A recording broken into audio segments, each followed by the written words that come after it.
Billionaire ran through the park full of anger until he saw his ex walking with twin babies. Before we begin, drop a comment telling us which city you're watching from. And once the story ends, don't forget to rate it from 0 to 10. Oh, and make sure to follow our channel for more stories like this. Now, sit back and enjoy every detail. Chapter 1. The morning air cut through Nathan Graves' lungs like shards of glass as his feet pounded against the asphalt path. Sweat dripped from his temples despite the cool October breeze, his designer running gear clinging to his muscular frame. At 37, he still maintained the physique of a college athlete, though the stress lines around his piercing blue eyes told a different story. His phone buzzed incessantly in his armband, but Nathan ignored it. The board meeting from hell was finally over, but Morrison's words still echoed in his head. Your personal life is affecting your judgment, Nathan. The shareholders are concerned. Personal life? What personal life? Ever since Isabella had thrown her engagement ring at him 3 months ago, screaming about his emotional unavailability, Nathan's existence had become a monotonous cycle of 18-hour workdays and sleepless nights. He pushed harder, his legs burning as he navigated the winding path through Central Park. This was his sanctuary, the only place where the weight of running a $15 billion tech empire couldn't crush him. Here, he wasn't Nathan Graves, CEO of Graves Industries. He was just another runner trying to outpace his demons. The path curved around a small lake, and Nathan slowed his pace slightly, his breathing heavy but controlled. He'd been running competitively since prep school, and even now, fury was an excellent motivator. Isabella had accused him of being incapable of love, of caring more about his stock portfolio than human connection. Maybe she was right. Maybe that's all he'd ever be. Nathan's feet stopped moving. Across the path, maybe 30 yards away, a woman pushed a double stroller with practiced ease. Her auburn hair was pulled back in a messy bun, a few strands catching the morning sunlight. She wore a simple cream-colored sundress that fluttered around her knees, and even from this distance Nathan could see the exhaustion in her posture, but it was her profile that made his world tilt on its axis. Delaney Ross. His heart hammered against his ribs, and for a moment, Nathan forgot how to breathe. 2 years and 3 months. That's how long it had been since he'd last seen her face, since she'd walked out of his penthouse with tears streaming down her cheeks and her bags in hand. 2 years and 3 months since he'd made the biggest mistake of his life. She looked different, thinner, more tired, but there was something else, a maternal grace he'd never seen before.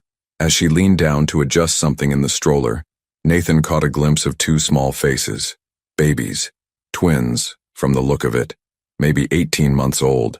His first instinct was relief mixed with something that felt suspiciously like disappointment. She'd moved on, found someone else, started the family she'd always dreamed about, the one he'd been too scared to give her. Of course she was working as a nanny now. Delaney had always been incredible with children. She'd probably never finished her degree after everything that happened between them. Nathan took a step forward, then stopped. What would he say? Hey Delaney, remember me? The guy who chose his mother's approval over the woman he loved? The guy who'd stood there like a coward while his mother called her a gold-digging nobody right to her face? Delaney straightened up, and for one terrifying moment, Nathan thought she might look his way. Instead, she reached into the stroller and lifted out a little boy with dark hair that caught the sunlight. The child wrapped his tiny arms around her neck, and she held him close, swaying gently as she murmured something Nathan couldn't hear. Then she lifted out a little girl, balancing both children with the expertise of someone who'd been doing this for a while. The girl had the same dark hair, the same olive-toned skin as her brother. They were beautiful children, and Delaney looked at them with such pure, fierce love that Nathan felt something crack inside his chest. This was what happiness looked like, what he'd given up, what he'd thrown away because he was too much of a coward to stand up to his family, too proud to fight for what mattered. Delaney settled both children back into the stroller and began walking again, moving away from him down the path. Nathan watched until she disappeared around a bend, her cream dress the last thing to vanish from sight. He stood there for a long time, his legs suddenly feeling like lead. The anger that had driven him to the park was gone, replaced by something far worse. Regret so sharp it felt like a physical wound. Somewhere in the back of his mind, he wondered about the children's father. Was Delaney happy? Was she in love? Did she ever think about what they'd had together, or had she buried those memories as deeply as he'd tried to? Nathan's phone buzzed again, probably his assistant wondering where he was for his 11 o'clock. He should go. He should run back to his car, drive to his office, and pretend this encounter had never happened. That's what the old Nathan would do. But as he stood there in the morning light, watching the spot where she'd disappeared, Nathan Graves realized that some mistakes were too big to run away from. What he didn't know was that in just a few days his phone would ring with a number he'd never forgotten, and a voice he'd never stopped loving would deliver news that would change everything he thought he knew about the last 2 years of his life. Nathan's corner office on the 42nd floor of the Graves Industries Tower offered a panoramic view of Manhattan, but for the past 3 days, he'd barely looked up from his computer screen. The quarterly reports blurred together as his mind wandered back to auburn hair and cream-colored dresses, to the way Delaney had held those children like they were her entire world. "Sir?" Nathan's assistant, Chloe, stood in the doorway holding a steaming cup of coffee. She was young, efficient, and had the good sense never to ask personal questions. "Your mother called. She wants to confirm dinner tonight." Nathan's jaw tightened. "Cancel it." "Sir, it's the 3rd time this month you've—" "Cancel it, Chloe." Nathan's voice carried the edge that made board members squirm. "And hold my calls for the next hour." Alone again, Nathan leaned back in his leather chair and closed his eyes. Dinner with his mother meant listening to her latest matchmaking schemes, her pointed comments about suitable women from appropriate families. It meant pretending he cared about her charity galas and social climbing. It meant being reminded once again of how spectacularly he'd failed at the one relationship that had ever mattered. He'd met Delaney during his 2nd degree at Columbia, an MBA he'd pursued against his father's wishes. Nathan had been 28 then, already groomed to take over the family empire but desperate for something real, something that wasn't handed to him on a silver platter. She'd been working her way through college, studying elementary education while waitressing at a small cafe near campus. The first time he saw her, she was arguing with a rude customer who'd made his toddler cry. Delaney had knelt down to the child's level, made him laugh, then turned to the father with fire in her green eyes. "Children learn how to treat people by watching adults," she'd said quietly. "Maybe think about what lesson you're teaching." Nathan had ordered coffee he didn't want just to talk to her. Their first date had been a disaster. He'd taken her to Le Bernardin, and she'd been so uncomfortable in the Michelin-starred restaurant that she barely spoke. But their second date, a picnic in Riverside Park with sandwiches from a bodega, had lasted until sunrise. She'd told him about growing up in foster care, about her dream of becoming a teacher, about wanting to give children the stability she'd never had. He'd fallen in love with her fierce independence, her genuine laugh, the way she saw potential in everyone around her. For 18 months, Delaney had been his refuge from the suffocating expectations of his family name. With her, he wasn't the heir to a fortune. He was just Nathan, the man who made terrible jokes and burned everything he tried to cook. The relationship had crumbled the moment his mother got involved. Eleanor Graves had taken one look at Delaney's thrift store dresses and working-class background and declared war. The criticisms had been subtle at first, backhanded compliments about Delaney's quaint apartment, suggestions that she might be more comfortable at family gatherings if she dressed differently, but they'd escalated when Nathan had started talking about proposing. "She's using you," his mother had said over lunch at the country club. "Girls like her see dollar signs, Nathan. She'll trap you with a pregnancy. Mark my words." Nathan had defended Delaney, but the poison had already been planted. When his father had died unexpectedly, leaving Nathan to shoulder the full weight of the company at 32, the pressure had intensified. Board meetings, merger negotiations, hostile takeovers, all while his mother whispered doubts about Delaney's motives. The final blow had come during Thanksgiving dinner. Nathan had been planning to propose that weekend. The ring was already in his jacket pocket, but when Delaney had tried to help serve dinner, his mother had stopped her cold. "Oh dear, this is family time. Perhaps you could wait in the other room." The humiliation in Delaney's eyes had been devastating. Nathan should have stood up for her, should have told his mother exactly what he thought of her prejudice. Instead, he'd frozen, paralyzed by the weight of family loyalty and his own cowardice. That night, Delaney had asked him point blank, "Do you love me, Nathan? Because if you do, I need you to choose. I can't keep being treated like I'm not good enough for your world." He'd chosen wrong. Nathan's phone buzzed, snapping him back to the present. A text from his personal trainer. "You missed our session yesterday. Everything okay?" Everything was far from okay. Nathan stared out at the Manhattan skyline, his reflection ghost-like in the glass. Somewhere out there, Delaney was living a life that should have included him. She was raising children who should have been theirs. building the family they'd dreamed about during those late-night conversations in her tiny apartment. He pulled up his laptop and before he could stop himself, typed her name into the search bar. No social media profiles. Delaney had always been private. No news articles or professional listings. It was as if she'd vanished completely after leaving his life. Nathan closed the laptop with more force than necessary. He was being ridiculous. She'd moved on, clearly found someone who deserved her, someone who wasn't too weak to choose love over legacy. But as the afternoon sun slanted through his office windows, Nathan couldn't shake the image of those two children with their dark hair and olive skin. Something about them had seemed familiar, though he couldn't place what. Maybe it was just wishful thinking. Maybe he was seeing connections that didn't exist because he wanted so desperately to believe that somewhere, in some parallel universe, he hadn't made the worst mistake of his life. His phone rang, jolting him from his thoughts. Unknown number. Nathan almost didn't answer. Chloe screened his calls religiously, but something made him pick up on the fourth ring. Nathan Graves. Silence. Then, so quietly he almost missed it. Nathan? The voice hit him like a physical blow. Shaky, desperate but unmistakably hers. Delaney? Nathan's hand gripped the phone so tightly his knuckles went white. The silence stretched between them like a chasm filled with 2 years of unspoken words. Delaney's voice cracked. I need to tell you something. Can you meet me? Please? Nathan was already reaching for his jacket. Where are you? St. Mary's Hospital. Pediatric wing. Her words came out in a rush. 4th floor. I'll be in the waiting area. The line went dead before Nathan could ask why she was at a hospital, before he could process the terror he'd heard in her voice. He was moving before conscious thought kicked in, grabbing his keys and heading for the elevator. The drive to St. Mary's passed in a blur of traffic lights and honking horns. Nathan's mind raced with possibilities, each one worse than the last. Was she sick? Had something happened to those children? The ones he'd assumed belonged to someone else? The pediatric wing was a maze of colorful murals and child-sized furniture that felt surreal against the antiseptic hospital smell. Nathan found the waiting area and stopped dead in his tracks. Delaney sat hunched in a plastic chair, still wearing the cream dress from the park but now wrinkled and stained. Her auburn hair hung loose around her face like a curtain, and when she looked up at his approach, Nathan saw dark circles under her eyes that spoke of sleepless nights and worry. But it was the little girl sleeping in her lap that made Nathan's breath catch. Dark hair, olive skin, maybe 18 months old.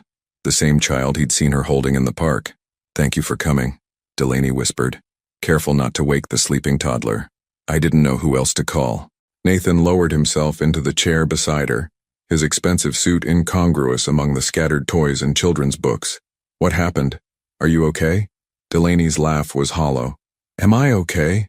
She looked down at the child in her arms, brushing a strand of dark hair from the little girl's forehead. Her brother, her voice broke. He collapsed this morning. Fever, difficulty breathing. They're running tests. Nathan hesitated. Where's their father? Delaney's green eyes met his and Nathan saw a universe of pain reflected there. That's what I need to tell you. She took a shaky breath. There is no father. Not in the way you mean. Nathan's world tilted. Delaney, her name is Isabella Grace, she said quietly, looking down at the sleeping child. And her brother, the one they're treating, is Nathan James. Her eyes found his again. They're yours, Nathan. They're ours. The words hit Nathan like a physical blow. He stared at the little girl in Delaney's arms. Isabella, named after his grandmother. Her small face was peaceful in sleep, but now that he knew what to look for, he could see it. The shape of her nose, the way her eyebrows curved, features he recognized from his own baby pictures. Nathan's voice came out as a whisper. That's impossible. I found out 2 weeks after I left. Delaney's words were barely audible. I was sick, exhausted. I thought it was stress from the breakup. When the doctor told me I was pregnant with twins, I sat in my car in the parking lot and cried for 3 hours. Nathan's hands were shaking. Why didn't you tell me? Delaney's laugh was bitter. Tell you what? That the gold-digging nobody your mother warned you about was trying to trap you with a pregnancy? Exactly like she predicted? You know I never believed that. Do I? Delaney shifted Isabella to her other arm. Because when push came to shove, Nathan, you chose her opinion over our relationship. You stood there and let her humiliate me, and then you let me walk away. Nathan felt like he was drowning. I was going to propose. That weekend I had the ring. And yet you didn't fight for us when it mattered. Delaney's voice was steady now, but tears streamed down her cheeks. I was 29 years old, Nathan. Pregnant and alone. Facing the reality of raising twins by myself. I couldn't handle the thought of your mother trying to take them from me, or worse, of you deciding they were just another burden from your past. They're my children.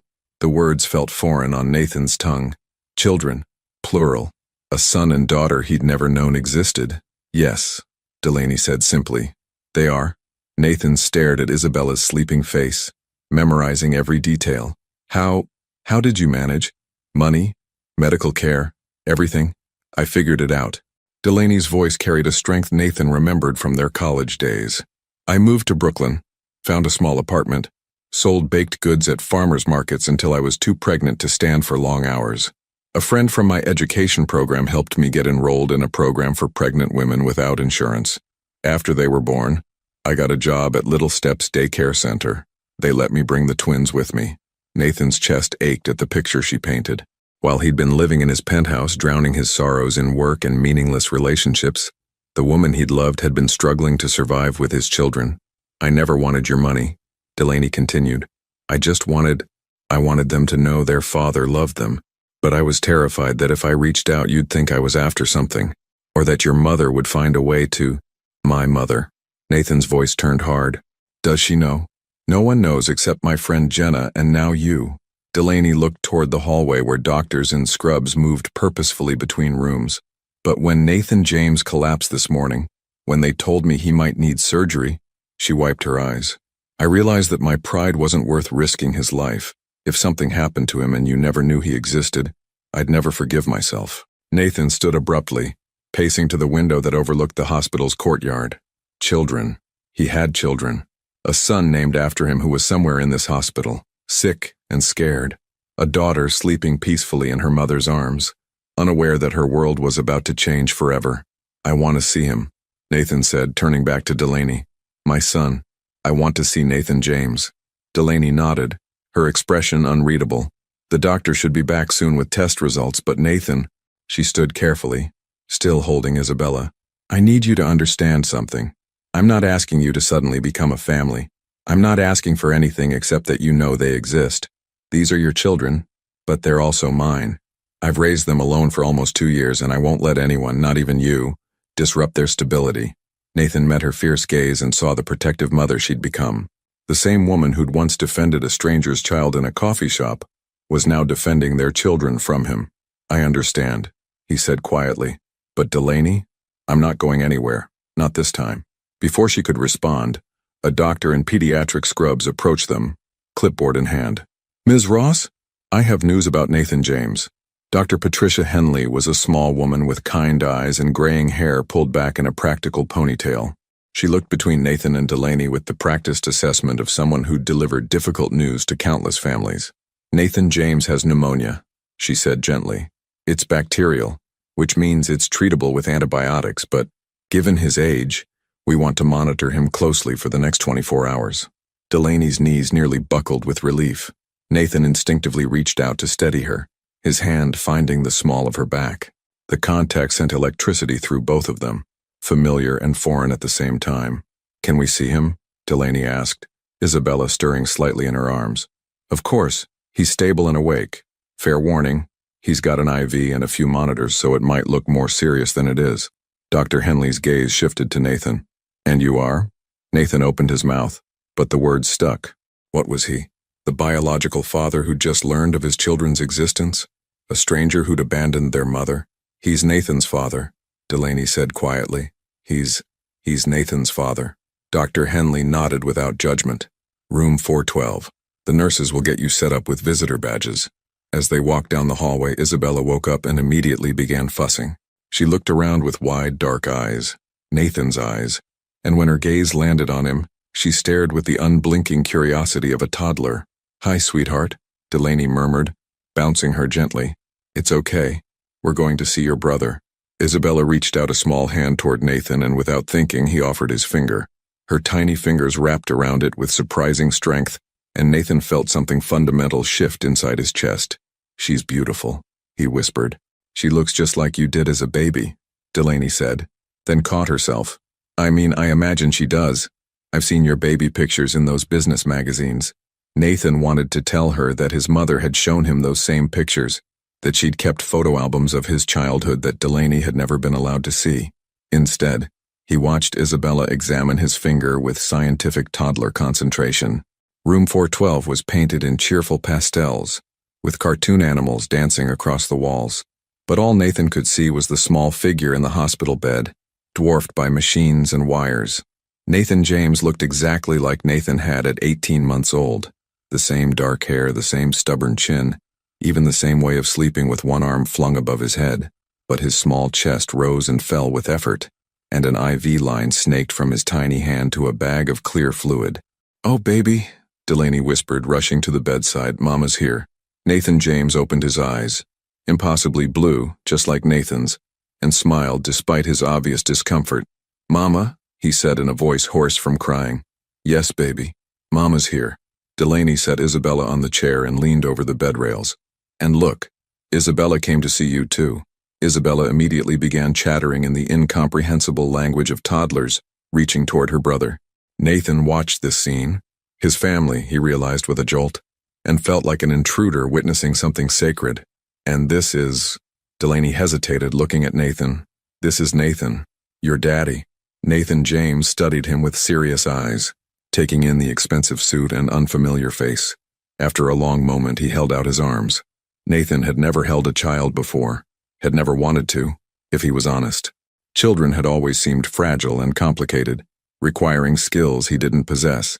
But as he carefully lifted his 18-month-old son from the hospital bed, supporting his small head the way he'd seen Delaney do with Isabella, Nathan felt something click into place. "Hi, buddy," Nathan said softly. "I'm sorry you don't feel good." Nathan James laid his head against Nathan's shoulder, his small body radiating heat from the fever. "Daddy," he said, testing the word. Nathan closed his eyes, overwhelmed by the weight of this tiny person who carried his name, his blood, his future. "Yeah," he whispered. "I'm your daddy." A nurse came in to check Nathan James's vitals, and Nathan reluctantly handed him back to Delaney. But Isabella had climbed onto the chair and was now demanding attention, her arms raised in the universal toddler signal for pick-me-up. Nathan looked at Delaney, who nodded. "She won't bite," she said with the first hint of humor he'd heard from her all day. Isabella was lighter than her brother, all energy and motion even as Nathan held her. She patted his face with both hands, then pointed to his tie and said something that sounded like pity. "Pretty," Delaney translated. "She likes shiny things. Here." Nathan loosened his tie and let Isabella examine the silk. She was fascinated by the smooth texture, running her fingers over it while babbling contentedly. "She's going to drool on your Hermes tie," Delaney warned. "I don't care," Nathan said, and realized he meant it. Isabella could destroy his entire wardrobe if it made her happy. They spent the next hour in the hospital room, taking turns holding the children while Nathan James dozed fitfully. Nathan learned that Isabella's favorite food was strawberries, that Nathan James could already say a dozen words, and that both children had inherited their mother's stubborn streak. "They usually nap at 2, Delaney said, glancing at her phone. "But with all the excitement, I could get them something to eat," Nathan offered. "The cafeteria, or I could have something delivered." "The cafeteria is fine." Delaney's voice was carefully neutral. "Isabella likes grilled cheese. Nathan James usually just picks at whatever I'm eating." Nathan stood, then hesitated. Will you be here when I get back?" Something flickered across Delaney's face. "I'm not going anywhere, Nathan. This is where I belong." Nathan nodded, but as he headed for the elevator, he couldn't shake the feeling that everything was balanced on a knife's edge. He'd found his children, but he still had no idea how to be their father. He'd found Delaney again, but the woman who'd once loved him now looked at him like a stranger, and somewhere in the back of his mind, Nathan knew that when his mother learned about the twins' existence, the real battle would begin. But for now, he was going to buy grilled cheese for his daughter and find a way to make his son smile. For now, that was enough. Nathan returned to room 412 with a bag full of food and a racing heart. He'd spent 20 minutes in the hospital cafeteria, not choosing lunch but calling his lawyer. "I need you to set up a trust fund," he'd said into the phone, his voice low. "2 of them, actually. And I need you to research family court law in New York." Now, watching Delaney feed small pieces of grilled cheese to Isabella while Nathan James slept peacefully, Nathan felt the magnitude of his new reality settling over him like a heavy coat. His fever's down, Delaney said without looking up. Dr. Henley thinks we can go home tomorrow if he keeps improving. Home. Nathan wondered what that meant for Delaney. Where are you living now? Brooklyn, Sunset Park.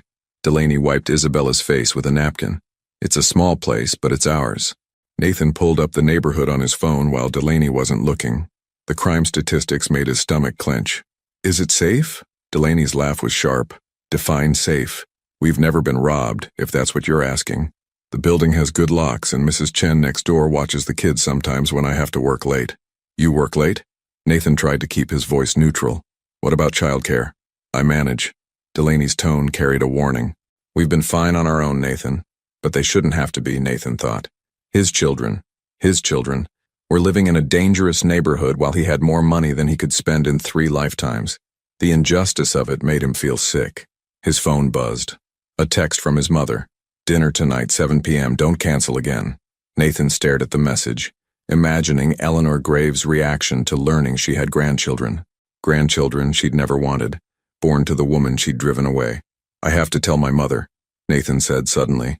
Delaney's head snapped up. What? She's going to find out eventually. Better if it comes from me. No. Delaney's voice was flat. Absolutely not. Delaney, these are her grandchildren. These are my children. Delaney stood up so quickly that Isabella startled. Your mother made it very clear what she thought of me. I won't have her treating Nathan James and Isabella the way she treated me. Nathan set down his coffee and moved closer. She was wrong about you. Completely wrong. And these children, they're Graves' family. They have rights. Rights? Delaney's eyes flashed. What rights? The right to be told they're not good enough? The right to grow up knowing their grandmother thinks their mother is trash? It won't be like that, won't it? Delaney lowered her voice as Nathan James stirred. Tell me honestly, Nathan, when your mother finds out that the gold-digging nobody she ran off actually was pregnant, what do you think her reaction will be? Nathan couldn't answer because he knew exactly what Eleanor's reaction would be. Fury, followed by a determination to control the situation. His mother had spent decades molding him into the perfect heir. She wouldn't hesitate to do the same with his children. She'll want to meet them, Nathan said finally. And then what? Weekend visits to the penthouse? Private schools and trust funds? Nannies and boarding schools so they can be raised properly? Delaney shook her head. I've seen how your family operates, Nathan. Everything is about image and control. I won't let that happen to my babies.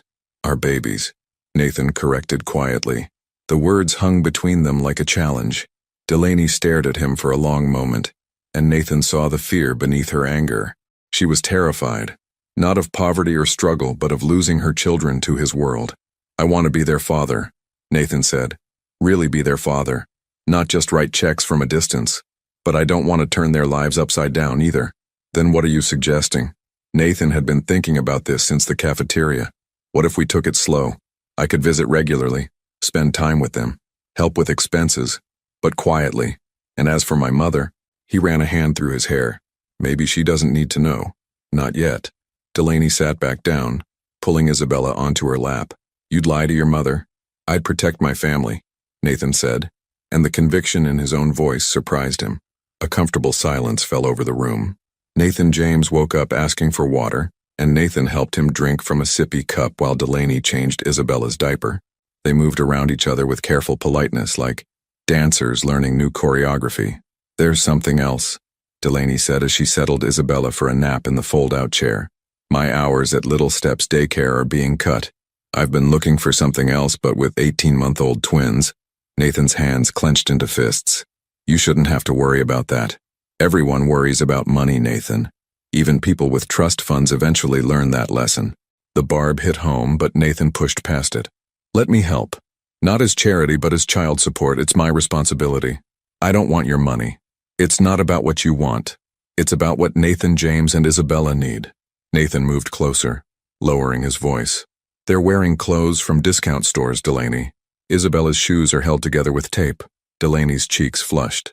Those shoes are perfectly fine. I'm not criticizing you. I'm saying you shouldn't have to choose between buying your daughter new shoes and paying rent. Nathan pulled out his phone. I'm going to transfer money to your account. I don't have an account connected to anything you'd have access to. Then I'll open one for you. Or give you cash, or...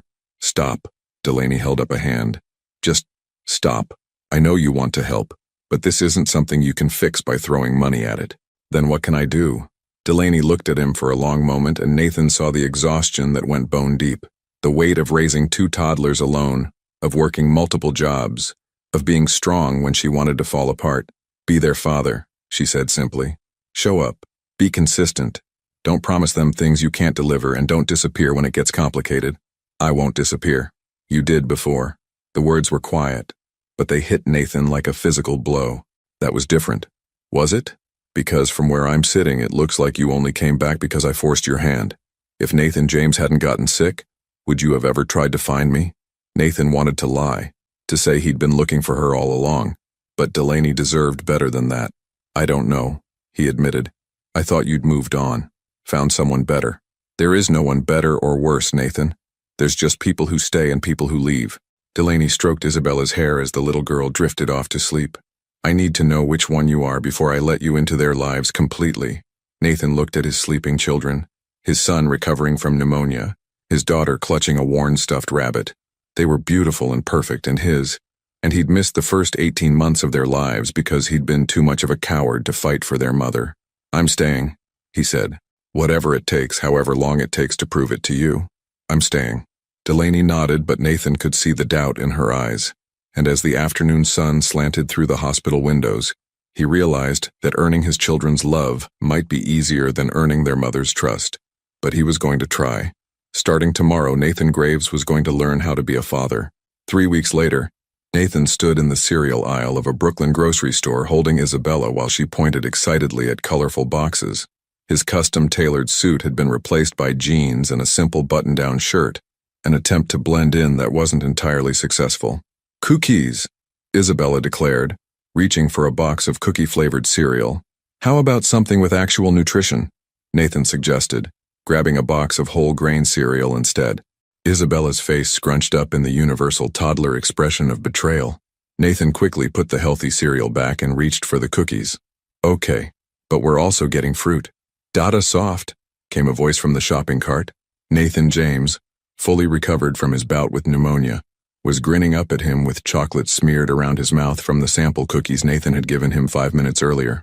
Dada. The word still made Nathan's chest tighten with an emotion he couldn't name. In 3 weeks, both children had accepted him with the easy adaptability of toddlers, but Nathan was still figuring out how to be their father. Where's Mama?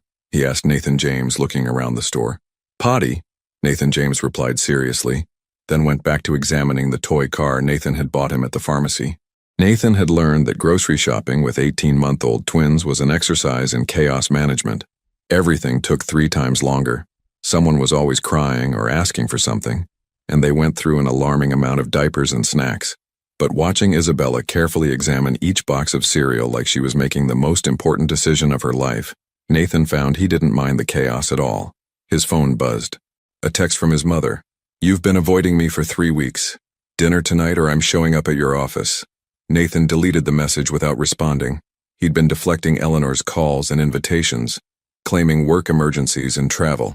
The lie sat heavily on his chest, but every time he imagined telling her about the twins, he heard Delaney's voice. I won't let that happen to my babies. Everything okay? Nathan turned to find Delaney approaching with a pharmacy bag.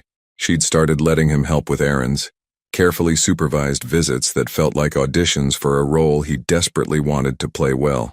Just work stuff, Nathan said, pocketing his phone. How much damage did we do? Delaney glanced at their cart, which now contained 3 boxes of cereal, a bag of apples that Isabella had insisted on picking individually, goldfish crackers, and approximately 17 impulse purchases the twins had grabbed from shelves. About standard for a trip with these two, she said, but Nathan caught the slight smile she tried to hide. Did you get milk? Nathan's face went blank. Milk? The reason we came here? Isabella finished the last of it at breakfast? Right, milk. Nathan felt his face heat up. I'll go get it. I'll get it, Delaney said. You watch them. Nathan nodded, then realized what she'd just said. She was leaving him alone with both children in a public place. 3 weeks ago, she barely trusted him to hold one of them while she was watching. This felt like progress. He was contemplating this development when Isabella started trying to climb out of the cart. Whoa there, monkey, Nathan said, lifting her back into the seat. Stay put. Down, Isabella demanded. Walk. No walking in the store. Too many people. Isabella's lower lip jutted out in a pout that was devastatingly effective. Nathan James, not to be outdone, dropped his toy car and started fussing. Want Mama? Nathan James announced. Mama's getting milk. She'll be right back. Nathan looked around frantically for something to distract them. Hey, want to see something cool? He pulled out his phone and opened the camera, switching it to video mode. Say hi to the camera. Isabella immediately perked up, waving enthusiastically. Hi. Nathan James was more skeptical, but when Isabella started making faces at the phone, he joined in, giggling. Nathan found himself recording everything. Isabella's attempt to sing what might have been the alphabet song. Nathan James showing off how he could clap his hands. Both of them laughing at something only they understood. He'd never been one to take photos or videos, but suddenly he wanted to capture every moment. That's new, Delaney said, returning with a gallon of milk. What's new? You. Documenting things. You never used to like having your picture taken. Nathan lowered the phone. I guess I never had anything worth documenting before. Something flickered across Delaney's face. Surprise, maybe, or something softer. Before Nathan could analyze it, Isabella was reaching for her mother. Mama, Dada show us his phone. Did he? That's nice. Delaney lifted Isabella out of the cart. Ready to go home? Home. Nathan had been to Delaney's apartment exactly twice, both times to drop off groceries or supplies. It was tiny, a one-bedroom where Delaney slept on the couch so the twins could have the bedroom. But it was clean and bright, with children's artwork taped to the refrigerator and toys organized in colorful bins. Actually, Nathan said as they headed toward the checkout, I was wondering if you'd let me take them to the park this afternoon. Alone, he added quickly.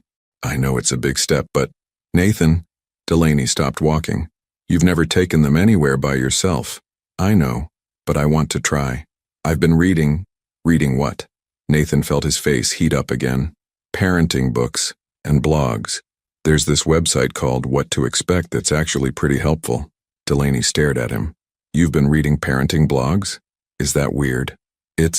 Delaney seemed to struggle for words. It's unexpected. They reached the checkout line and Nathan automatically started unloading the cart, while Delaney corralled the twins. The cashier, a teenager with purple hair, smiled at Isabella and Nathan James. Cute kids, she said. They look just like their daddy. Nathan felt a ridiculous surge of pride. Thank you. As they loaded the groceries into Nathan's BMW, he'd traded his sports car for an SUV the day after learning about the twins. Delaney was unusually quiet. About the park, Nathan said as he started the engine. I understand if you're not ready. Okay, Delaney said suddenly. Okay? You can take them to the park. For an hour. The playground on 5th Street has good fencing and only one entrance. She pulled out her phone. I'll text you my number again and you call me if anything happens, anything at all. Nathan nodded, probably too eagerly. Of course, absolutely. But as they drove through Brooklyn traffic, Nathan's hands started to sweat. Taking care of the twins with Delaney nearby was one thing. Being solely responsible for them was something else entirely. What if they got hurt? What if they ran away? What if they had meltdowns and he couldn't console them? What if he proved once and for all that he had no idea how to be a father? Nathan, Delaney said quietly, you'll be fine. They're good kids, and you're learning. What if I mess up? Then you'll fix it. That's what parents do. We mess up and figure it out as we go. She looked back at the twins who were both dozing in their car seats. Besides, they already love you. That's half the battle. Nathan pulled into the parking spot outside Delaney's building, his heart still racing with anticipation and terror. In an hour, he'd be taking his children to the park. Alone, like a real father. He just hoped he didn't prove how completely unqualified he was for the job. The playground on 5th Street was a symphony of childhood chaos. Squealing children, protective parents, and the rhythmic squeak of swing sets. Nathan sat on a bench, keeping one eye on Isabella as she navigated the toddler slide with fierce determination, while Nathan James played in the sandbox at his feet. His first solo outing as a father was going surprisingly well. No one had gotten hurt, run away, or had a public meltdown. Isabella had fallen off the monkey bars exactly once, cried for 30 seconds, then demanded to try again. Nathan James had eaten approximately half a pound of sand before Nathan realized what was happening, but according to the parenting blog he'd read that morning, this was apparently normal toddler behavior. Nathan's phone buzzed with a text from Delaney. How's it going? He snapped a photo of the twins, Isabella hanging upside down from a play structure while Nathan James buried his toy car in the sand and sent it back with the message, "Surviving." Her response came immediately. "They look happy. You're doing great." Nathan was reading the message for the third time when a shadow fell across his bench. "Nathan? Nathan Graves?" Nathan's blood turned to ice. He looked up to see Harrison Blackwell, one of his mother's oldest friends and biggest gossip sources, staring down at him with barely concealed shock. "Harrison," Nathan managed, his mouth suddenly dry. "What are you doing in Brooklyn?" "Visiting my daughter. She lives in Park Slope." Harrison's gaze shifted to the playground, then back to Nathan. "I have to say I never expected to see you in a public playground. With children, no less." Nathan forced a smile. "Just, helping out a friend." "A friend?" Harrison's eyebrows rose as Isabella ran over, her hair messy and her dress covered in mulch. "Dada, push swing," she demanded, grabbing Nathan's hand with both of hers. The word, "Dada," hung in the air like a confession. Harrison's eyes widened and Nathan saw the exact moment when the man's surprise turned to calculating interest.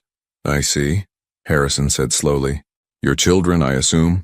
Nathan looked down at Isabella, who was tugging on his hand with increasing impatience, then at Nathan James, who had abandoned his sand pile to toddle over to them. Both 18-month-old children looked at him with complete trust, expecting him to fix whatever problem had arisen. "Yes," Nathan said quietly. "They're mine." "How fascinating." Harrison's voice carried the tone of someone who'd just discovered buried treasure. "I don't recall hearing about any recent additions to the Graves family." "Swing, Dada," Isabella insisted, apparently unconcerned with the adult conversation happening above her head. "In a minute, sweetheart." Nathan lifted her onto his lap, more for comfort than because she needed it. "Harrison, I'd appreciate it if you didn't what? Mention to your mother that you have children she doesn't know about?" Harrison's smile was sharp. "Nathan, surely you realize that Eleanor has a right to know about her grandchildren." "It's complicated." "I'm sure it is." Harrison glanced around the modest playground, taking in the chain-link fence and worn equipment. "Where's their mother? I'd love to meet the woman who managed to give Nathan Graves children without anyone knowing." Nathan's protective instincts flared. "She's not here. Pity. I'm sure she's interesting." The way Harrison said interesting made it sound like an insult. Nathan James, sensing tension the way children do, moved closer to Nathan's legs. Nathan reached down and scooped him up, settling both twins on his lap. "I should get them home," Nathan said, standing carefully with both children. "Good seeing you, Harrison." "Oh, I'm sure we'll be talking soon," Harrison called after him. "Give my regards to your mother when you see her." Nathan's hands shook as he buckled the twins into their car seats. Harrison Blackwell was his mother's closest ally and biggest enabler. By tonight, Eleanor would know everything, that Nathan had children, that he'd been hiding them, and that he'd been spotted in Brooklyn acting like a devoted father. "Dada sad?" Isabella asked, patting his cheek with her small hand. "No, baby. Daddy's not sad." Nathan kissed her forehead, breathing in the scent of sunshine and playground mulch that seemed to cling to children. "Daddy's just thinking." "Think later," Nathan James advised seriously. "Play now."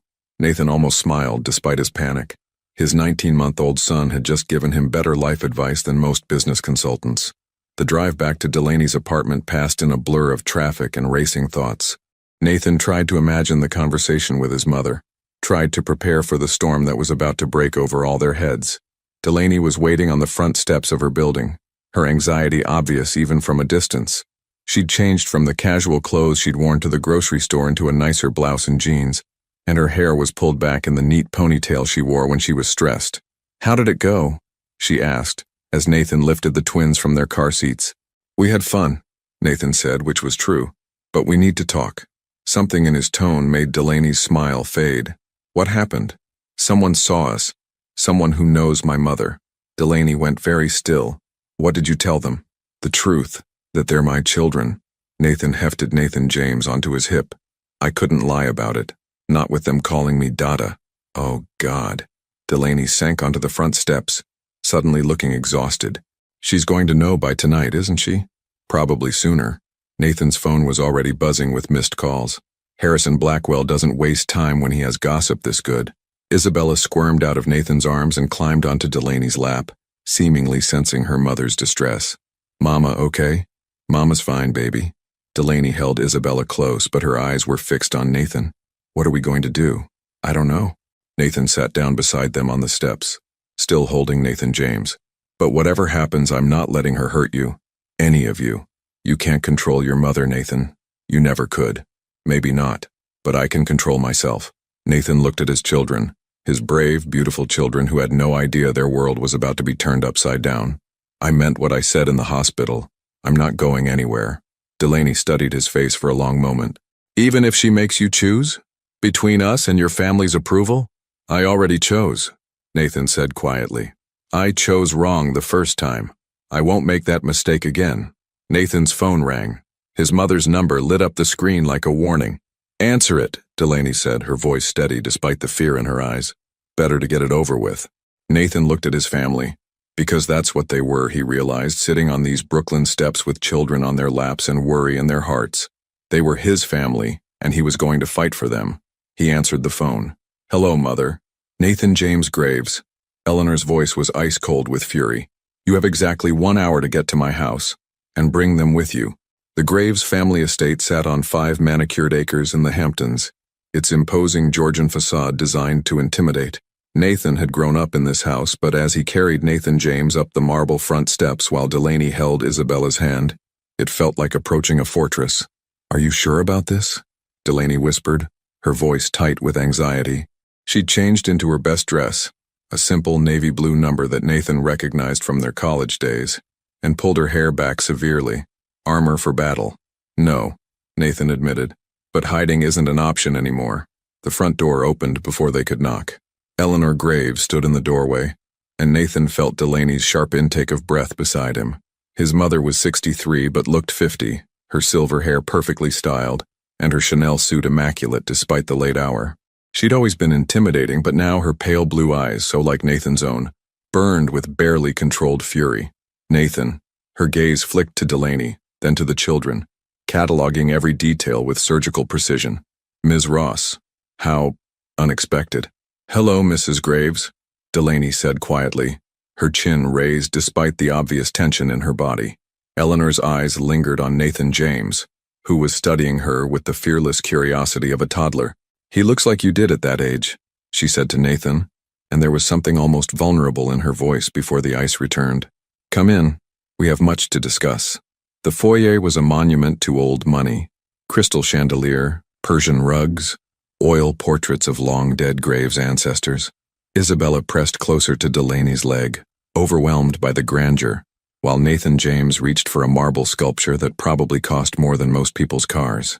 Perhaps the children would be more comfortable in the sunroom, Eleanor suggested, her tone making it clear this wasn't really a suggestion. Maria can watch them while we talk. No, Nathan's voice was firm. They stay with us. Eleanor's eyebrows rose at being contradicted, but she led them into the formal living room instead. The space was all cream silk and antiques, distinctly unwelcoming to anyone under the age of 30, or anyone who couldn't afford to replace a sofa if they spilled something on it. Sit, Eleanor commanded, settling into her favorite chair like a queen holding court. Nathan remained standing, keeping Nathan James in his arms while Delaney perched nervously on the edge of a sofa with Isabella. The battle lines were drawn. Eleanor in her chair of power, Nathan's family clustered together on the opposite side of the room. 2 years, Eleanor began, her voice deceptively calm. For 2 years you've let me believe you were simply going through a difficult phase after your relationship ended. Meanwhile, you've been playing house in Brooklyn with illegitimate children. They're not illegitimate, Nathan said sharply. They're my children. Children you've hidden from your family. Children born to a woman who, Eleanor's gaze cut to Delaney, left you rather suddenly, didn't she? Right around the time you were considering proposing. Delaney's face went pale, but her voice was steady. I left because you made it clear I wasn't welcome in your son's life. And yet here you are with 2 very convenient reasons for Nathan to reconsider. Eleanor's smile was sharp as a blade. How perfectly timed. That's enough. Nathan stepped forward, his voice carrying the authority he used in boardrooms. You will not speak to the mother of my children that way. The mother of your children, Eleanor repeated. How quickly you've embraced that role. Tell me, Nathan, have you considered the implications? The media attention when this comes out? The impact on the company stock? The questions about your judgment? Nathan felt something cold settle in his stomach. His mother's weapons had always been logic and consequence, wielded with surgical precision. Or perhaps, Eleanor continued, we could handle this more discreetly. Private schools for the children, of course. A trust fund managed by the family lawyers. A lovely home in Westchester where Miss Ross could raise them properly with appropriate supervision. Supervision? Delaney's voice was barely above a whisper. Well, naturally. These children carry the Graves name now. They'll need proper guidance if they're to take their place in society. Eleanor's tone was reasonable, almost kind. Weekly visits with Nathan, of course. Holidays when convenient. A very generous settlement to ensure everyone's comfort. Nathan saw exactly what his mother was offering. A gilded cage. His children raised by nannies and tutors. Molded into perfect little heirs. Delaney relegated to the role of weekend visitor in her own children's lives. No, Nathan said simply. Eleanor blinked, clearly not expecting such flat refusal. I beg your pardon? I said no to all of it. Nathan moved closer to Delaney. Nathan James still secure in his arms. These are my children and this is their mother. We're a family. Nathan, be realistic. You know nothing about raising children. You work 18-hour days. You've never even changed a diaper. I've changed plenty of diapers in the last 3 weeks, Nathan interrupted. I've learned to make bottles and read bedtime stories and push swings. I've discovered that Nathan James likes strawberries but hates bananas, and that Isabella can sing the entire alphabet song but only if you don't look directly at her while she's doing it. Something flickered across Eleanor's face. Surprise, maybe even hurt. 3 weeks? You've known about them for 3 weeks and said nothing? Because I knew this would happen. Nathan gestured around the formal room. I knew you'd try to take control, try to manage the situation like a business deal. I'm trying to protect this family's reputation. I'm trying to protect my family, Nathan shot back. My real family. The words hung in the air like a slap. Eleanor's composure cracked for just a moment, and Nathan saw the woman beneath the perfectly controlled exterior. His mother, who'd lost her husband too young and spent years protecting the empire he'd left behind. Nathan, she said quietly, you're making a mistake. These people, they're not like us. You're right, Delaney said suddenly, standing up with Isabella in her arms. We're not like you. We don't think love comes with conditions or that children are possessions to be managed. She looked directly at Eleanor, her fear replaced by fierce maternal protectiveness. And we don't make people choose between family and acceptance. Eleanor's mask slipped back into place. How noble. And when Nathan realizes that love doesn't pay private school tuition or provide security, when he discovers that playing daddy is more complicated than boardroom negotiations, then we'll figure it out, Nathan said. Together. Together? Eleanor stood, her full height and authority on display.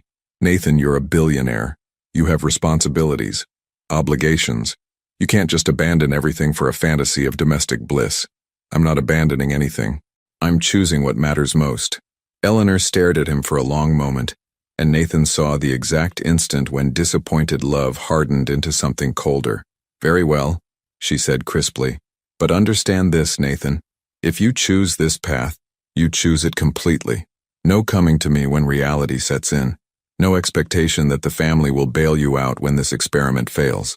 I understand. Eleanor's gaze shifted to the twins, both of whom had been remarkably well behaved during the adult drama. Nathan James was playing with Nathan's tie, while Isabella had fallen asleep against Delaney's shoulder. They're beautiful children, Eleanor said quietly, and for a moment Nathan heard genuine regret in her voice. They deserve better than uncertainty. They deserve parents who love them, Nathan replied. That's what they're getting. Eleanor nodded once, a sharp, final gesture. Maria will show you out. As they walked toward the front door, Nathan felt the weight of burned bridges and severed ties. He'd just chosen love over legacy, his children over his inheritance. The magnitude of that decision was only beginning to sink in. But as they reached the car and he watched Delaney carefully buckle Isabella into her car seat, while Nathan James babbled happily about the big house, Nathan knew he'd made the right choice. The only choice that mattered. Are you okay? Delaney asked softly as they drove away from the estate. Nathan looked in the rearview mirror at his sleeping children, then at the woman beside him, the mother of his children, the love he'd lost and found again. Yeah, he said, and meant it. I'm exactly where I'm supposed to be. 2 days after the confrontation with Eleanor, Nathan's world began to crumble in ways he hadn't anticipated. It started with a phone call at 6 a.m. Nathan was in Delaney's tiny kitchen, attempting to make pancakes while Isabella supervised from her high chair, and Nathan James played with blocks on the floor. The domestic scene felt surreal. Nathan Graves, who used to eat breakfast meetings at five-star restaurants, now wore a flour-dusted apron and had syrup in his hair. "Nathan Graves," he answered, balancing the phone against his shoulder while flipping a pancake that looked more like abstract art. "Nathan, it's Richard." His lawyer's voice was grim. "We need to talk immediately." Nathan glanced at Delaney, who was getting ready for work in the bathroom. "Can it wait? Your mother has filed for emergency custody of the twins." The spatula slipped from Nathan's hand, clattering to the floor. "What?" "She's claiming you're an unfit parent, alleging that the children are being raised in unsafe conditions, that their mother has a history of instability." Richard's voice was carefully neutral. "Nathan, she has photos." "Photos of what?" "You're building the neighborhood. She's arguing that you're endangering the children by allowing them to live in a high-crime area." Nathan felt the walls of the small kitchen closing in around him. "That's ridiculous. This neighborhood is—" "There was a break-in 3 blocks away last week. A mugging 2 days ago." Richard's tone was apologetic but firm. "Nathan, she's built a compelling case. She has character witnesses, financial experts, child psychologists. This isn't a bluff." Isabella threw a piece of pancake on the floor, laughing delightedly. The sound, normally music to Nathan's ears, now felt like mockery. "What about Delaney? She's their mother. Your mother's lawyers are arguing that Ms. Ross deliberately concealed the children's existence to extort money from you. They're painting her as an opportunist who's using the 18-month-old children as leverage." Nathan closed his eyes, feeling his mother's strategy unfold with devastating clarity. Eleanor hadn't accepted his choice. She'd simply regrouped and attacked from a different angle. "How long do we have?" "The hearing is Thursday. 3 days." "Thursday." Nathan looked at his children, innocent and happy in their familiar kitchen, unaware that their entire world was about to be dissected by lawyers and judges. "Nathan?" Delaney emerged from the bathroom, her work uniform crisp and her hair pulled back. "Who was that?" Nathan ended the call and turned to face her. "How did you tell the woman you loved that your mother was trying to steal her children?" "We need to talk," he said quietly. 20 minutes later, they sat on Delaney's small couch while the twins napped, and Nathan watched Delaney's world shatter. "She can't do that," Delaney whispered, her face pale. "They're my babies. I'm their mother. She's claiming that I'm their father and have equal rights and that you've been unstable." "Unstable?" Delaney's voice cracked. "Because I'm poor? Because I don't live in a mansion?" Nathan reached for her hand, but she pulled away. "Delaney, we're going to fight this. Richard says—" "Richard works for your family," Delaney said flatly. "How do I know he's really on our side?" The question hit Nathan like a physical blow, because he couldn't answer it with complete certainty. Richard had been the Graves family lawyer for 15 years. "Then we'll get our own lawyer," Nathan said. "The best family attorney in the city." "With what money?" Delaney laughed bitterly. "Nathan, I make $12 an hour at Little Steps Daycare Center. Your mother probably spends more on handbags than I make in a year. I have money. Do you?" Delaney stood up, pacing the small living room. "Because I'm betting your mother controls your trust fund, your inheritance. Probably your company stock too." Nathan felt cold dread settling in his stomach. She just tried to take my children. What do you think she wouldn't do?" As if summoned by their conversation, Nathan's phone rang. His accountant. "Mr. Graves, I'm calling about your accounts. There seems to be some kind of freeze." Nathan hung up and immediately called his bank, then his investment firm, then his company's financial department. The picture that emerged was devastating in its thoroughness. Eleanor had moved fast and efficiently. His personal accounts were frozen pending investigation of irregular activity. His company credit cards had been suspended. His trust fund was under review by the Board of Trustees, a board his mother chaired. "How much cash do you have?" Delaney asked when Nathan finished the last call. Nathan checked his wallet. "About $300. I have 67. Delaney sat down heavily. "So we're fighting one of the most powerful families in New York with less than $400 and 3 days' notice." They sat in silence, the magnitude of their situation sinking in. From the bedroom came the sound of Nathan James waking up from his nap, calling for his mama. "I should go get him," Delaney said, but she didn't move. "Del." Nathan hadn't used her nickname in years, but it slipped out naturally. "We're going to figure this out." "Are we? Because it feels like your mother thought of everything." Delaney's voice was hollow. "She's going to paint me as a gold digger who hid your children to manipulate you, and you as an irresponsible playboy who's having a midlife crisis." I don't care what she paints me as. You should care. Delaney turned to face him, tears streaming down her cheeks. Because if we lose, if she gets custody, do you think she'll let you see them? Do you think she'll let me see them? The thought of his children being raised by nannies in his mother's cold mansion, of Delaney being cut out of their lives entirely, made Nathan feel sick. There has to be something, he said desperately. Some way to fight this. With what weapons? She has unlimited money, unlimited resources, unlimited connections. Delaney wiped her eyes with the back of her hand. All we have is love, and apparently that's not enough. Nathan James's cries grew louder, and Isabella joined in from the next room. Delaney stood to go to them, but Nathan caught her hand. Don't give up, he said. Please. There has to be a way. Delaney looked down at him, and Nathan saw the moment when she made a decision that terrified him. Maybe there is, she said quietly. Maybe I should disappear. Take them somewhere your mother can't find us. Del, no. Running won't solve anything. Won't it? She can't get custody of children she can't locate. Delaney's voice was gaining strength, the strength of a mother protecting her young. I have some savings, enough to get us to another state, maybe another country. You'd be fugitives. They'd find you eventually, and then at least I'll have had more time with my babies than your mother will give me if she wins. Nathan stood up, desperate to make her understand. If you run, you'll lose them forever. The courts will see it as proof that you're unstable. They'll never let you near them again. And if I stay, I might lose them anyway. The twins' cries were getting more insistent. Delaney pulled her hand free and headed toward the bedroom, leaving Nathan alone with the devastating realization that his mother had orchestrated this perfectly. Eleanor had given them an impossible choice: fight a battle they couldn't win, or run and lose everything anyway. But as Nathan listened to Delaney's gentle voice soothing their children in the next room, he realized there might be a third option, one that would cost him everything, but might save the people who mattered most. He pulled out his phone and dialed a number he hadn't called in 2 years. Hello, Mother, he said when Eleanor answered. We need to talk. Nathan met his mother at the Graves Industries boardroom at midnight, the skyscraper empty except for security and the ghosts of his family's legacy. Eleanor sat at the head of the mahogany conference table, perfectly composed despite the late hour, her hands folded as if she were conducting any other business meeting. You look terrible, she observed, as Nathan took the seat across from her. Nathan knew he did. He hadn't slept in 36 hours, hadn't shaved, and was wearing the same clothes from yesterday. But he'd spent those sleepless hours planning, calculating, preparing for the most important negotiation of his life. Let's skip the pleasantries, Nathan said. What do you want?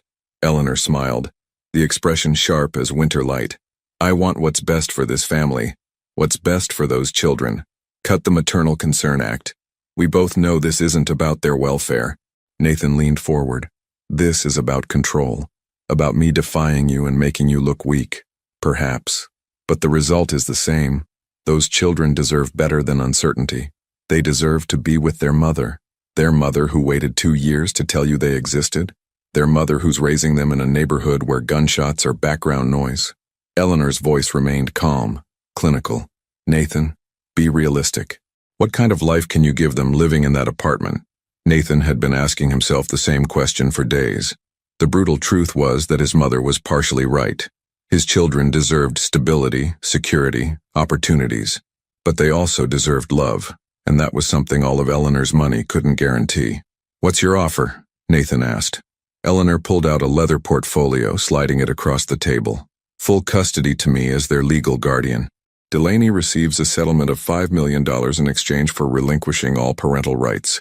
You receive supervised visitation rights, and the children are raised as Graves heirs. Nathan didn't open the folder. And if I refuse? Then we go to court Thursday and I destroy Delaney's reputation so thoroughly that she'll be lucky to get weekend visitation. Eleanor's mask of civility slipped slightly. I have private investigators' reports going back 2 years, Nathan. Every job she's lost, every late rent payment, every questionable decision. Did you know she was hospitalized for exhaustion when the twins were 6 months old? That she had to apply for food assistance? Nathan's hands clenched into fists. She was struggling because I wasn't there to help. Exactly. And the court will see a pattern of instability and poor judgment. Eleanor leaned back in her chair. I'm offering her a way out with dignity and financial security. It's more generous than she deserves. She'll never take it. Then she'll lose everything. and those children will grow up knowing their mother chose poverty and pride over their welfare. Nathan stood and walked to the floor-to-ceiling windows overlooking Manhattan. Somewhere out there, Delaney was probably awake, holding their children and wondering if she'd ever see them again. The thought made his chest ache. "There's a third option," Nathan said without turning around. "Oh? I give up everything. My inheritance, my position in the company, my trust fund, all of it." Nathan faced his mother. "In exchange, you drop the custody suit and leave my family alone." Eleanor's composure cracked for the first time. "Nathan, don't be ridiculous. I'm completely serious. You want to punish me for choosing them over you? Fine. But punishment is between us. Leave Delaney and the children out of it. You can't be serious. You'd give up everything your father built, everything you've worked for? For my children in a heartbeat." Nathan returned to his seat. "Here's my offer. I sign over all my shares in Graves Industries to you. I renounce any claim to my inheritance. I walk away from this life completely. And in return, you drop the custody suit and never contact my family again." Eleanor stared at him as if he'd lost his mind. "Nathan, you're talking about throwing away billions of dollars. Your entire future. I'm talking about choosing my actual future over the one you planned for me." Nathan's voice was steady, certain. "I love them, Mother. I love Delaney. And I love our children more than money or power or family approval. Love doesn't pay for college tuition or medical bills. I'll figure it out. I have a Harvard MBA and 15 years of business experience. I can start over." Eleanor was quiet for a long moment, studying her son with something that might have been respect. "You really mean this? I've never meant anything more in my life. And Delaney? Does she know you're here?" Nathan shook his head. "She thinks I'm home working on our legal defense. She didn't ask you to do this? She doesn't know I'm doing it." Nathan met his mother's gaze. "This is my choice. My decision." Eleanor stood and walked to the window where Nathan had been standing, her reflection ghost-like in the glass. "Your father would be—" She paused, searching for words. "I'm not sure if he'd be proud or heartbroken." "Dad loved you enough to marry you despite his family's objections," Nathan said quietly. "I think he'd understand." Eleanor was quiet for so long that Nathan wondered if she'd heard him. When she finally spoke, her voice was smaller than he'd ever heard it. "I raised you to be strong, to value family legacy above personal desires. I thought I was protecting you from the kind of pain I felt when your father died. You were protecting the company. There's a difference." "Perhaps." Eleanor turned from the window. "You really believe she loves you? Not what you can provide, but you?" Nathan thought about Delaney's face when she'd seen him in the hospital corridor, the relief and terror mixed together. He thought about the way she'd defended their children from Eleanor's manipulation, the fierce protectiveness that had nothing to do with money. "I know she does." Eleanor nodded slowly. "Very well. I'll have the papers drawn up." Nathan felt something inside his chest loosen for the first time in days. "And the custody suit? Will be dropped tomorrow morning." Eleanor returned to her seat, suddenly looking older than her 63 years. "But Nathan, understand this. There's no coming back. Once you sign those papers, you're no longer my heir. You're not a Graves. I'll always be your son," Nathan said gently. "But I need to be their father first." Eleanor's smile was sad but genuine. "He would be proud," she said finally. "Your father. He'd be proud that you chose love." Nathan stood to leave, then paused at the door. "The children, if you ever want to meet them properly, as their grandmother, instead of their adversary, perhaps someday," Eleanor said softly, "when the wounds aren't so fresh." Nathan nodded and walked out of Graves Industries for the last time as its heir. It was almost dawn when he returned to Delaney's apartment. She was awake, sitting at the kitchen table with legal documents spread around her and tears on her cheeks. "I've been thinking about running," she said without looking up. "Taking the kids and disappearing. It's probably our only chance." Nathan sat down beside her and gently closed the laptop she'd been using to research custody law. "We're not running," he said, "and we're not losing them." Delaney finally looked at him, hope and desperation warring in her green eyes. "Nathan, we can't win this fight. You know we can't. We already have." Nathan pulled out his phone and showed her the email that had arrived 20 minutes ago. "The custody suit has been dropped. It's over." Delaney stared at the screen, then at Nathan. "How? What did you do?" Nathan took her hands in his, feeling the calluses from years of hard work, the strength that had raised their children alone. "I chose us," he said simply. "I chose our family." As the sun rose over Brooklyn, painting Delaney's small kitchen in golden light, Nathan told her about his midnight negotiation. He watched her face as he explained what he'd given up, what he'd gained, what their future would look like. When he finished, Delaney was crying again. But this time they were tears of relief, of gratitude, of love. "You gave up everything," she whispered. "No," Nathan said, pulling her into his arms as their children began stirring in the next room. "I finally found everything." 3 years later, Nathan Graves, now Nathan Ross Graves after legally hyphenating his name to match his wife's, stood in the kitchen of their modest 2-bedroom house in Queens, attempting to braid Isabella's hair while she ate cereal, and Nathan James practiced tying his shoes at the kitchen table. "Daddy, you're pulling too tight," Isabella complained, reaching up to touch the lopsided braid Nathan had managed to create. "Sorry, princess. Daddy's still learning." Nathan kissed the top of her head, marveling at how much she'd grown. At 4.5, Isabella was all legs and opinions, with her father's stubborn streak and her mother's fierce independence.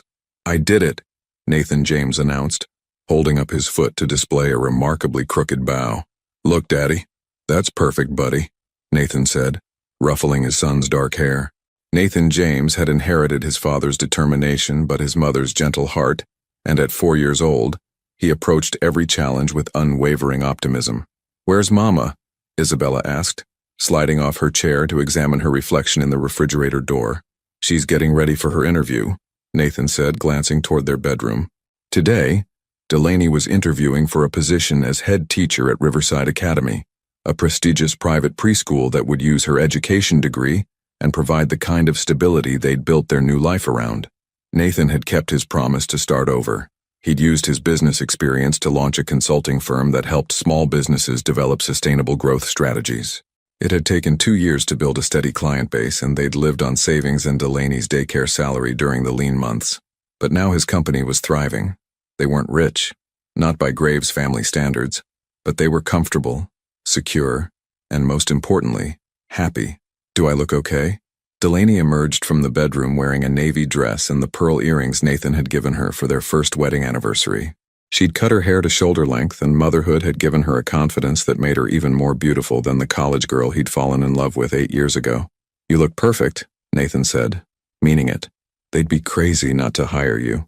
The references from your current job are glowing," Nathan added, straightening her collar with gentle hands. "And you're the best teacher those kids could ask for." Delaney had finished her education degree through night classes and online courses, studying after the twins went to bed while Nathan handled bedtime stories and midnight feedings. She'd left Little Steps Daycare Center 2 years ago, when Nathan's consulting business became profitable enough to support them, allowing her to focus on completing her degree. Watching her pursue her dreams while raising their children had been one of the most inspiring things Nathan had ever witnessed. "Mama pretty," Nathan James declared, abandoning his shoes to hug Delaney's legs. "Thank you, baby." Delaney lifted him up, careful not to wrinkle her dress. "Are you going to be good for Mrs. Chen today?" Their elderly neighbor had become an unofficial grandmother to the twins, babysitting when needed, and teaching them Mandarin phrases that they pronounced with adorable earnestness. "We're always good," Isabella said with 4.5-year-old indignation. Nathan and Delaney exchanged amused looks. Yesterday, always good, Isabella had convinced her brother to help her build a fort out of every piece of furniture in the living room, resulting in an avalanche of couch cushions and a very disgruntled cat. "I should go," Delaney said, checking her watch. "The interview's at 10. "You've got this," Nathan said, kissing her softly. Even after 3 years of marriage, the simple contact still sent electricity through both of them. As Delaney gathered her purse and portfolio, Nathan caught her hand. "Del, I'm proud of you." She smiled, the expression lighting up her entire face. "I'm proud of us." After Delaney left and the twins were safely delivered to Mrs. Chen's apartment, Nathan walked to work through their tree-lined neighborhood. It was a far cry from the Manhattan penthouse he'd once called home, but he'd never been happier. His phone buzzed with a text from an unknown number. "Congratulations on your anniversary. The children look beautiful. E." Nathan stopped walking, staring at the message. He'd had no contact with Eleanor since the night he'd signed away his inheritance, though he knew she kept tabs on them through private investigators. The twins were growing up in newspaper photo archives and social media posts she probably monitored religiously. Attached to the message was a photo: Nathan, Delaney, and the twins at Isabella's preschool graduation last month. They were all laughing at something Nathan James had said, their faces bright with joy and love. Nathan typed back, Thank you. They miss having a grandmother. The response came immediately. Perhaps it's time we change that. Would next Sunday work for tea? Nathan stared at the message for a long time. 3 years ago, he would have been suspicious, looking for the angle, the manipulation. But the photo Eleanor had sent told a different story. It captured a moment of pure happiness, and maybe, just maybe, even Eleanor Graves could recognize that what her son had chosen was worth more than money. He typed back, "I'll ask Delaney. Tell her I make excellent cookies. Children love cookies." Despite everything, Nathan smiled. His mother offering to bake cookies for grandchildren she'd tried to take away. Maybe redemption was possible after all. That evening, Nathan came home to find Delaney in the kitchen, still wearing her interview clothes but with an apron tied over her dress. The twins were helping her make dinner, which meant Isabella was standing on a chair stirring something while Nathan James arranged vegetables in elaborate patterns on the cutting board. "How did it go?" Nathan asked, kissing Delaney's cheek. "I got it," she said, trying to contain her smile. "I got the job." "Mama got a job," Isabella announced, waving her wooden spoon like a victory flag. Nathan picked up both children, spinning them around while they shrieked with laughter. "That's amazing! We need to celebrate. Ice cream," Nathan James suggested. "Ice cream for dinner?" Delaney pretended to consider this seriously. That seems like excellent celebration food. As they piled into Nathan's practical sedan, he'd traded the BMW for a more family-friendly option. Nathan thought about the text from his mother, the offer of reconciliation, of a chance for the twins to know their grandmother. "Del," he said as they drove toward the ice cream shop, "my mother contacted me today." Delaney's hands stilled in her lap. "Oh? She wants to meet them. Properly this time." Nathan glanced in the rearview mirror at the twins who were singing an elaborate song about ice cream flavors. "I told her I'd ask you." Delaney was quiet for a long moment. "What do you think?" "I think maybe people can change. Maybe she's realized what she almost lost." Nathan reached over to take Delaney's hand. "But it's your call. They're your children too."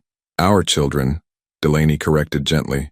"And maybe they deserve a chance to know all their family." Nathan squeezed her hand. Love for this incredible woman washing over him like a tide. She was willing to forgive his mother, to give Eleanor a chance despite everything that had happened, because she believed children deserved grandparents. "Are you sure?" "No," Delaney admitted. "But I'm sure that 3 years ago, I never would have imagined being this happy. Maybe impossible things happen more often than we think." That night, after ice cream and bedtime stories and the familiar chaos of getting 2 4-year-olds ready for bed, Nathan and Delaney sat on their small back porch, sharing a bottle of wine, and watching fireflies dance in their postage stamp garden. "Do you ever regret it?" Delaney asked quietly. "Giving up everything for this?" Nathan looked through the window at their tiny house, cluttered with toys and finger paintings, and the beautiful mess of family life. He thought about the penthouse gathering dust, the trust fund he'd never touch, the business empire he'd walked away from. "Never," he said, pulling Delaney closer. "Not for a single second. Even when the twins flood the bathroom trying to give their stuffed animals a bath? Especially then." Nathan kissed her temple, breathing in the scent of her shampoo and the lingering sweetness of ice cream. "This is real, Del. This is what matters." As if summoned by their conversation, Nathan James appeared in the doorway, clutching his stuffed dinosaur and rubbing his eyes. "Bad dream," he announced matter-of-factly. "Come here, buddy," Nathan said, lifting his son onto his lap. "Want to tell us about it?" "There was a monster," Nathan James said seriously. "But then I remembered what you said about monsters." "What did I say?" "That love is stronger than monsters, and we have lots of love." Nathan felt his chest tighten with emotion. "That's right. We have so much love that no monster could ever win." Nathan James nodded sleepily, already drifting off against his father's chest. Delaney rested her head on Nathan's shoulder, and they sat there in comfortable silence, a family of 4 on a porch in Queens, surrounded by the kind of wealth that couldn't be measured in dollars. 3 years ago, Nathan had been a billionaire running through Central Park, trying to outpace his anger and emptiness. Tonight he was exactly where he belonged, holding his son while his wife dozed against his shoulder, fireflies dancing in their garden, and somewhere inside their modest home, their daughter slept peacefully in a bed surrounded by books and dreams.